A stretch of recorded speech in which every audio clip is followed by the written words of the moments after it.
moi je m'appelle Catherine, j'ai 20 ans, puis je suis atteinte de vestibulite / vestibulodynie. Ce sont les deux termes utilisés pour définir la condition médicale que j'ai. Donc, qu'est-ce que c'est en gros la vestibulite? Donc, c'est un trouble sexuel qui rentre dans la grande famille des dyspareunies. Donc, la dyspareunie, c'est un terme utilisé pour définir les douleurs lors des relations sexuelles. Donc, quand une femme ou un homme, la dyspareunie touche les deux, a des douleurs en ayant des relations sexuelles, ça va s'appeler une dyspareunie. Celle que j'ai en particulier se nomme la vestibulite. Puis, la vestibulite, c'est vraiment des douleurs qui vont être générées lors de la pénétration.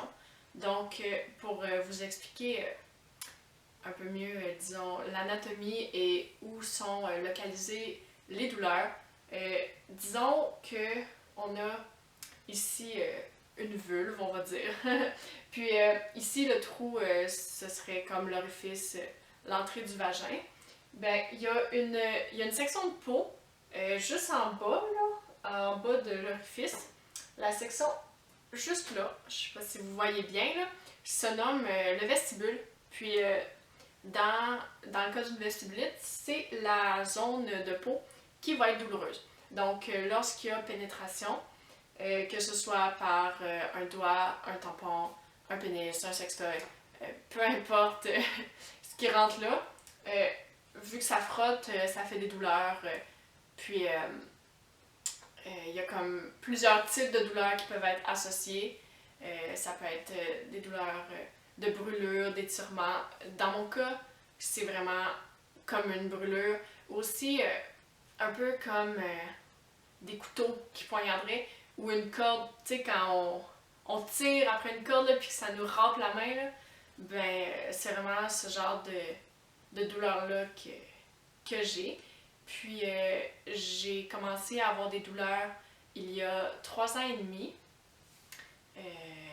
Ouais, c'est à peu près ça, donc dans l'été, là. Puis il y a plusieurs types de vestibulite. Donc il y a la vestibulite qui va être primaire, donc les douleurs vont apparaître dès le début de la vie sexuelle, donc dès les premières pénétrations vaginales. La femme va avoir vraiment des grosses douleurs pourtant, puis qui vont pas partir. C'est pas comme la douleur de ah, c'est ma première fois, ça fait mal, mais après ça part. Non, ça commence, puis ça fait mal à toutes les fois. Puis il y a aussi la vestibulite secondaire qu'on appelle. Donc, au début de la vie sexuelle, la personne aura aucun problème. Puis ça, c'est mon cas. Quand j'ai commencé mon développement sexuel, disons, au début, j'avais aucun problème au niveau de la masturbation, puis au niveau aussi de mes premières relations sexuelles avec pénétration, avec mon premier copain. Nos premiers mois de couple, il n'y avait aucun problème de ce côté-là. Puis c'est soudainement, une fois, une journée comme d'habitude, paf, j'ai mal. Là, j'ai fait « OK, qu'est-ce qui se passe? » Vraiment, moi, je savais pas... Tu sais, je savais que ça pouvait faire mal quand tu le fais pour la première fois.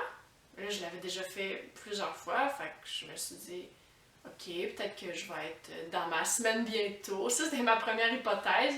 Tu sais, j'avais quoi, 16 ans à cette époque-là. Fait que je me suis dit, bon, ben, je vais attendre que mes menstruations passent, ça s'en vient bientôt, là. Puis je vais réessayer. Là, quand j'ai réessayé, ça faisait encore mal. Fait que là, je me suis dit, OK. Là, tu sais, ça roule là, dans la tête. Là, je me dis, ah, j'ai peut-être une maladie transmise sexuellement. Mais en fait, c'était pas vraiment réaliste que j'en aie une. Parce que, ben, tu sais, c'était mon premier partenaire. Puis lui, il était safe aussi, là, il n'y avait rien de ce côté-là. Mais tu sais, j'ai passé des tests pareils, puis j'avais rien. Je me disais, ah, j'ai peut-être une tumeur, peu importe, je sais pas. Tu sais, ça vire là, dans notre tête quand on sait pas c'est quoi. Puis, ben là, j'ai commencé à voir des médecins. Puis avant que j'aille mon diagnostic vraiment de vestibulite, donc avant que je sache qu'est-ce que j'avais, il s'est écoulé 6 mois, puis je dirais que j'ai vu 4 médecins. Puis ça, vraiment, je suis chanceuse parce que ça n'a pas été trop long. Puis là, je me dis, mais tu sais, quand même, 6 mois, 4 médecins, c'est quand même long. Mais il y a des femmes que ça va leur prendre des années, des années. Au-dessus de 5 ans, j'ai déjà entendu même 14 ans avant de savoir qu'est-ce qu'on a, avant de pouvoir mettre un terme sur la condition. Parce que c'est pas toujours bien connu chez les professionnels. C'est encore une zone taboue. C'est encore quelque chose que quand on va aller consulter pour ça, ben ça dépend des professionnels vraiment, mais tu sais, j'en ai eu, puis j'en ai entendu parler aussi des médecins qui vont dire que ben c'est juste dans la tête, c'est pas réellement là. Parce qu'en fait, la condition, la vestibulite, c'est pas quelque chose qui va être visible à l'œil nu. Donc, quand tu fais, disons, un examen gynécologique, puis le médecin va regarder ta vulve, il va regarder ton vestibule, il n'y a rien qui va apparaître, il n'y aura pas de rougeur, il n'y aura pas de boutons, il n'y aura pas de fissure non plus. Moi, on m'a déjà dit que c'était une fissure que j'avais. Donc, non, il n'y aura rien de tout ça. Pour avoir le diagnostic vraiment de vestibulite, le test s'appelle le test du coton-tige. Donc, vraiment, avec un coton-tige, le gynécologue ou en tout cas le médecin qui évalue va venir appuyer à des endroits spécifiques de la vulve et du vestibule. Puis ils vont évaluer le degré de douleur de 0 à 10. Puis après ça, ben, ils vont aussi évaluer les autres causes de douleur qu'il pourrait avoir. Parce que dans le fond, pour avoir le diagnostic de vestibulite, il faut vraiment éliminer toutes les autres possibilités donc d'infection ou de maladies neurologiques, etc. Donc une fois que tout ça est écarté, le diagnostic peut tomber. Pour ce qui est des traitements, je dirais qu'il y a vraiment beaucoup de choses à essayer parce que en fait, la vestibulite, c'est pas une maladie dont les causes vont être connues puis dont les causes vont être claires. Ce que je veux dire, c'est que ça va être différent vraiment pour chaque femme. Il n'y a pas de si tu fais ça, tu vas avoir une vestibulite ou telle chose, si tu manges ci, si tu prends ça, ça va te causer la vestibulite. Il y a plusieurs hypothèses. Il y a des hypothèses concernant les hormones dans la pilule contraceptive, concernant les traumatismes psychologiques vécus dans l'enfance, l'adolescence, les traumatismes sexuels surtout. Il y a des théories par rapport à l'anxiété, certains traits de caractère, comme chez les femmes qui ont cette condition-là. Mais il n'y a pas de... Il n'y a rien de concret, il n'y a rien de sûr. Puis c'est la même chose comme de fait avec les traitements, puisqu'il n'y a pas de cause unique, il n'y a pas de traitement unique, il n'y a rien qui va être assuré de fonctionner pour la femme. Donc c'est vraiment du essai-erreur. Puis j'en ai essayé. Je dirais que les premières stratégies que j'ai essayées, c'était beaucoup médicaments. Donc on m'a traité pour des vaginites, j'ai pris des canestats, j'ai pris des ovules. J'ai essayé beaucoup de crèmes aussi avec des médicaments que j'avais à mettre, des fois c'est plusieurs fois par jour avec un petit tube là, que tu insères puis tu pousses à l'intérieur. C'était pour venir rééquilibrer la zone. Puis après ça, je pense que j'ai jamais eu de médicaments par voie orale par contre, là. Mais peut-être, ça c'est loin vraiment dans mes souvenirs. Après ça, c'est ça. J'ai commencé à avoir des douleurs en été. J'ai reçu mon diagnostic en janvier, le janvier suivant. Puis de ce moment-là, j'ai pu avoir des traitements plus adaptés à ma condition réellement. Donc j'ai commencé à faire de la physiothérapie. Puis ça, c'est quelque chose qui m'a vraiment aidée. Donc la physiothérapie, comment ça fonctionne? Parce que dans le fond, il y a beaucoup de symptômes associés à la vestibulite. Puis un symptôme principal, disons, c'est de venir se contracter, parce que c'est comme un cycle de la douleur. Quand tu as mal, ben, tu vas appréhender beaucoup la douleur, tu vas appréhender les moments d'intimité puis la relation sexuelle. Donc, inconsciemment, tu vas venir te contracter tes muscles juste avant la relation sexuelle, puis ça va amener encore plus de douleur dans le fond. Puis, ce phénomène-là, ça s'appelle le vaginisme. Donc, pour contrer le vaginisme qui s'installe comme progressivement, j'ai consulté en physiothérapie. Les exercices que je faisais en physiothérapie, je les faisais avec ma physiothérapeute, mais je les faisais également à la maison pour travailler vraiment la détente des muscles. C'est ça l'objectif visé, c'est d'apprendre à détendre les muscles pelviens, puis d'être capable de, comment dire, d'avoir un objet plus grand qui te pénètre au fur et à mesure. Disons, au début de mes rendez-vous en physio, ben, la physiothérapeute mettait un doigt là, dans mon vagin, puis là, elle me demandait de faire des exercices comme de contracter fort, puis après ça, on relâche tout. Puis, dans le fond, l'objectif visé, c'est d'atteindre un degré d'élargissement normal. Donc, normalement, une femme comme de mon âge, que les muscles sont détendus et tout, il y a un élargissement de deux doigts et demi. Ouais, 2 doigts et demi comme ça, puis 3 doigts à l'horizontale. Donc, on travaillait ça ensemble, puis on faisait aussi de la pression sur les points douloureux pour désensibiliser la zone douloureuse. Puis, pour faire mes exercices à la maison, ben, j'avais ce qu'on appelle des dilatateurs. Donc, ça ressemble à ça. Puis, il y a plusieurs kits qui se vendent. Tu peux les acheter individuellement, ce que j'ai fait. Donc, j'ai juste 2 grandeurs. Ou tu peux acheter aussi des kits que tu as vraiment... je pense qu'il y a 5 ou 6 grandeurs. Ça dépend vraiment quel kit tu prends. Puis, dans le fond, comment ça fonctionnait? Ben, c'est qu'à chaque soir, je devais faire des exercices pendant 5 minutes. Donc, j'ai commencé par celui-là, bien sûr, quand j'étais capable. Puis là, progressivement, tu rentres comme de plus en plus profond que tu es capable de tolérer. Il faut vraiment y aller avec la tolérance parce que si tu pousses dans ce qui est trop douloureux pour toi, ben, tu vas juste conditionner encore ton corps et ta tête à avoir mal. Puis ça va te nuire. Donc, il faut vraiment que tu y ailles sur ta tolérance. Il faut que ça fasse mal pour que ça travaille, mais il ne faut pas que ça fasse trop mal.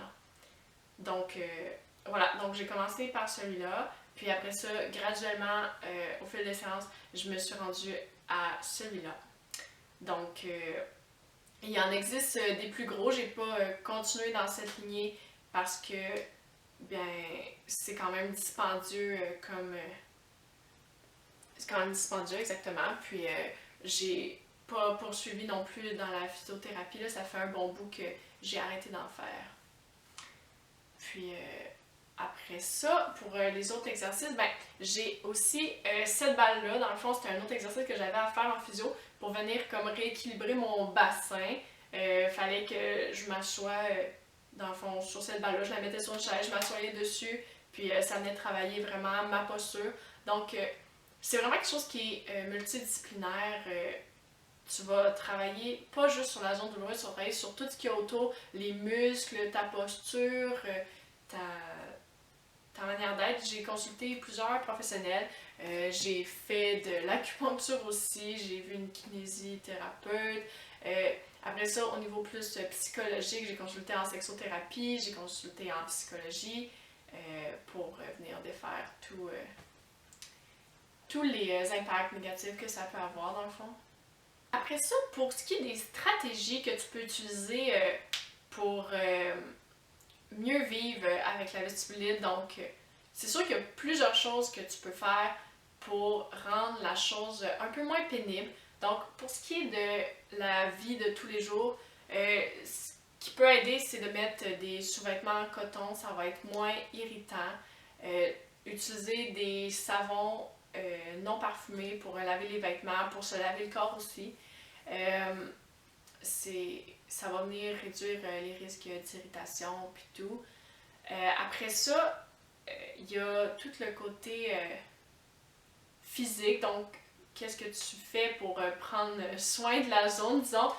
Pendant les relations sexuelles, j'ai comme... Il y a 2 amis que tu peux utiliser. Donc, ben, pour commencer, du lubrifiant parce que c'est sûr que quand t'as mal, t'as moins envie, t'as moins de libido, puis tu lubrifies moins, veux pas. Donc, bien utiliser du lubrifiant, peu importe.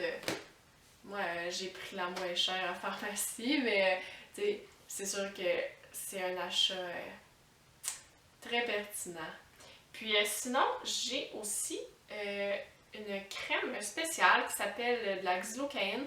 Puis ce que cette crème-là va faire, en fait, c'est à appliquer une dizaine de minutes avant un acte sexuel avec pénétration. Puis ça vient anesthésier la zone, donc oui, ça réduit les sensations physiques. Donc malheureusement, ça réduit les sensations positives que tu pourras avoir. Mais ça réduit les sensations négatives aussi. Donc c'est pas magique, mais ça peut te permettre d'avoir une relation sexuelle avec pénétration quand même.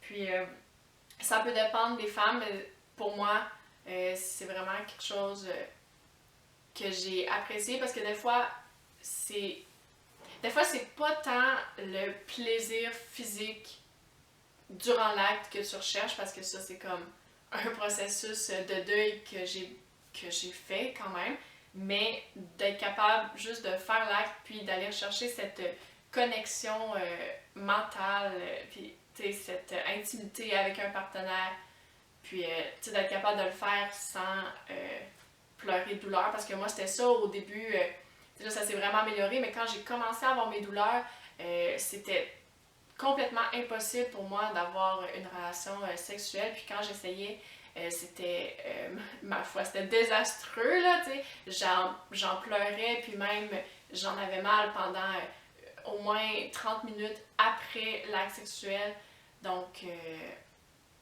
c'est sûr que ça offre plus de possibilités, malgré que ça enlève des sensations, puis ça peut engourdir un peu aussi le partenaire.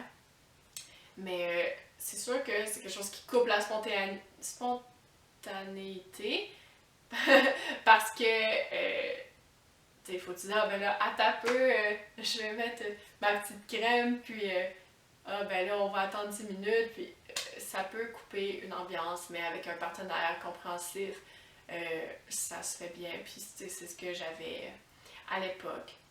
Puis sinon, pour les autres stratégies, ben, tu sais, il y a plein de stratégies qu'ils utilisent. Moi, je vous montre les miennes, là, mais de l'huile de coco, donc à utiliser pour faire des petits massages de la zone, pour venir encore une fois désensibiliser la peau à la douleur.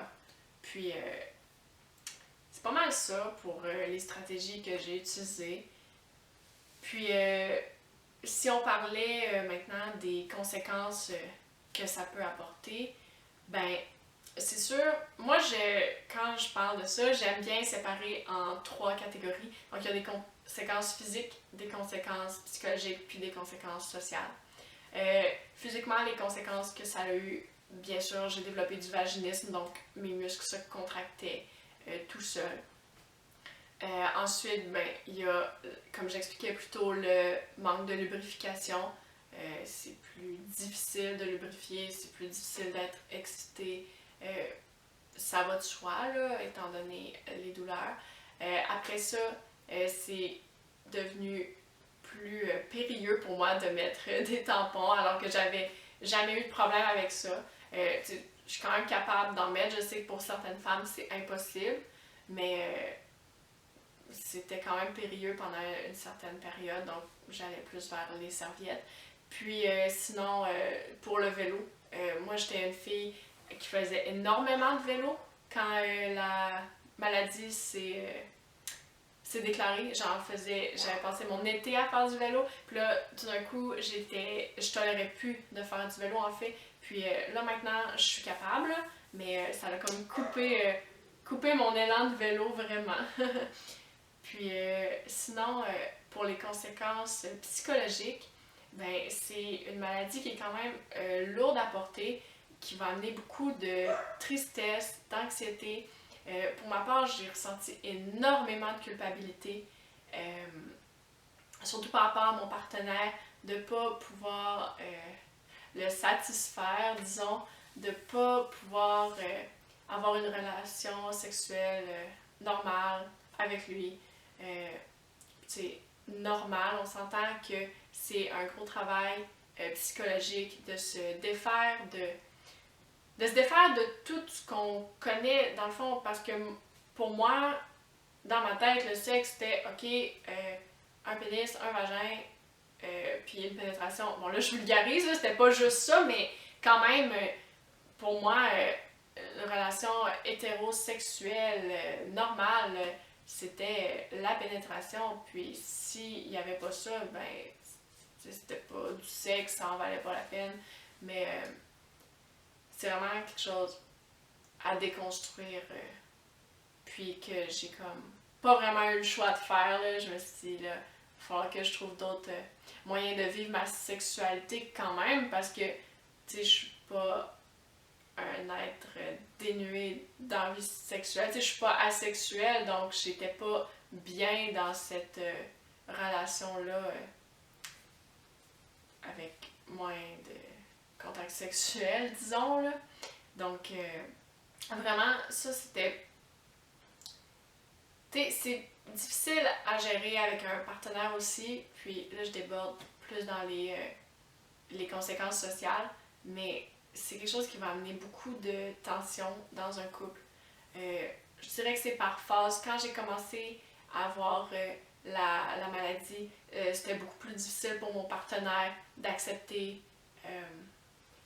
ça, d'accepter que j'avais mal, que j'avais plus envie, que, tu sais, on a passé beaucoup de mois, tu sais, on passait des mois là, sans avoir de relations sexuelles, puis au fil du temps, c'est devenu comme plus facile pour mon partenaire de l'époque d'accepter la situation. Ça s'est comme reviré de bord, là, vers la fin, c'était beaucoup plus difficile pour moi. Je me sentais mal, je me sentais frustrée, parce que tu sais, moi, je voyais le temps avancer, là. Je veux dire, là, aujourd'hui, c'est encore là, puis je me dis, peut-être que ça va être là pour toujours, je sais pas. Puis ça amène beaucoup d'anxiété, beaucoup de sentiments négatifs qui sont difficiles à gérer soi-même, puis qui sont difficiles à gérer aussi en couple. Tu sais, maintenant, je suis plus avec ce partenaire-là. Puis, tu sais, il y a plusieurs raisons qui ont mené à cette rupture-là. Mais c'est sûr que toute cette tension-là qu'il y avait à ce sujet-là, ça l'a pas aidé à maintenir une belle cohésion de couple. Tu sais, c'est quelque chose qui va être très difficile. Puis sinon, au niveau social aussi, avec mes amis, ou avec les gens que je rencontre, tu sais, je dirais que des fois, c'est pas de la jalousie, là, mais tu sais, des fois, j'entends les gens parler, puis ils vont dire comme « Ah, ça fait, je sais pas, 3 jours que j'ai pas eu de sexe, je suis tellement en manque. » Ou, tu sais, des petits commentaires de même. Puis là, tu sais, il fut un temps, je me disais « Crème, moi, ça fait 4 mois, puis tu sais, je veux dire, si ça faisait juste 3 jours, puis que j'avais pas de problème, je me plaindrais pas, là. » Mais tu sais, c'est comme... Je comprends là, que c'est leur réalité, mais en tout cas, ça, des fois, ça peut faire des malaises. Aussi, quand je rencontre... Ben ça, c'est quand même drôle, là, mais des fois, je rencontre des gens, puis, tu sais, ça fait, quoi? Des fois, ça peut faire même pas 1 heure que je connais la personne, puis là, je me mets à raconter, ah oui, puis là, moi, tu sais, j'ai des douleurs quand j'ai des relations sexuelles, puis là, les gens, ils me regardent, puis ils sont comme, mais de quoi elle parle, tu sais? Puis là, ils deviennent comme mal à l'aise, puis ils se demandent pourquoi je leur parle de ça quand je viens juste de les connaître, mais je suis tellement rendue ouverte par rapport à ça parce que c'est tellement tabou que il faut en parler, là. Si j'avais un conseil à donner à une jeune qui a des douleurs quand elle a des relations sexuelles, ce serait vraiment d'aller à à la bibliothèque de ta ville, puis de louer le livre de la collection Tabou. Ça s'appelle Comme un coup de poignard de Ariane Charland. Puis, dans le fond, c'est vraiment un livre qui décrit la vie de Jeanne, une jeune ado qui a une vestibulite. Donc, on suit son parcours, on suit son développement vraiment par rapport à sa maladie. Puis, honnêtement, je l'ai lu et c'est un coup de cœur. C'est un coup de cœur parce que ça représente vraiment, vraiment bien tout ce que je ressens. Le livre est très bien écrit. Puis, il transmet vraiment comment cette maladie-là peut être vécue d'un point de vue d'une jeune, donc d'une adolescente, surtout dans la comparaison avec les amis, tu sais, quand le sexe est très présent, puis tu te sens un peu défectueuse là-dedans, en fait, tu te sens, tu te sens comme brisée.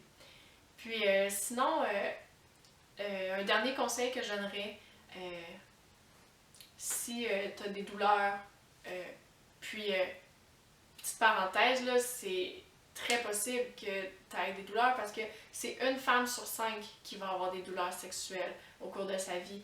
Puis ça, c'est un chiffre énorme, mais on n'en entend pas parler que ça. Puis la prévalence est plus élevée que le sida. Mais le sida, pourtant, on en entend super parler.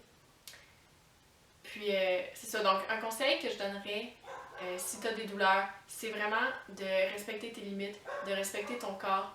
Puis, parce que moi, c'est un peu l'erreur que j'ai fait, je pense, c'est de pousser ton corps puis te dire, ben, regarde, ça fait mal, fait qu'on s'en fout, puis on va le faire pareil, puis tu sais, c'est pas important, mais oui, c'est important parce que c'est toi, c'est comment tu te sens, puis c'est qu'est-ce que tu as envie de faire aussi. Puis, tu sais, même si tu acceptes de faire quelque chose, mais il faut que tu te questionnes, est-ce que j'ai réellement envie de faire ça? Tu sais, est-ce que c'est réellement la pénétration vaginale? Wouh! La raison de la sexualité? Ben la réponse c'est non.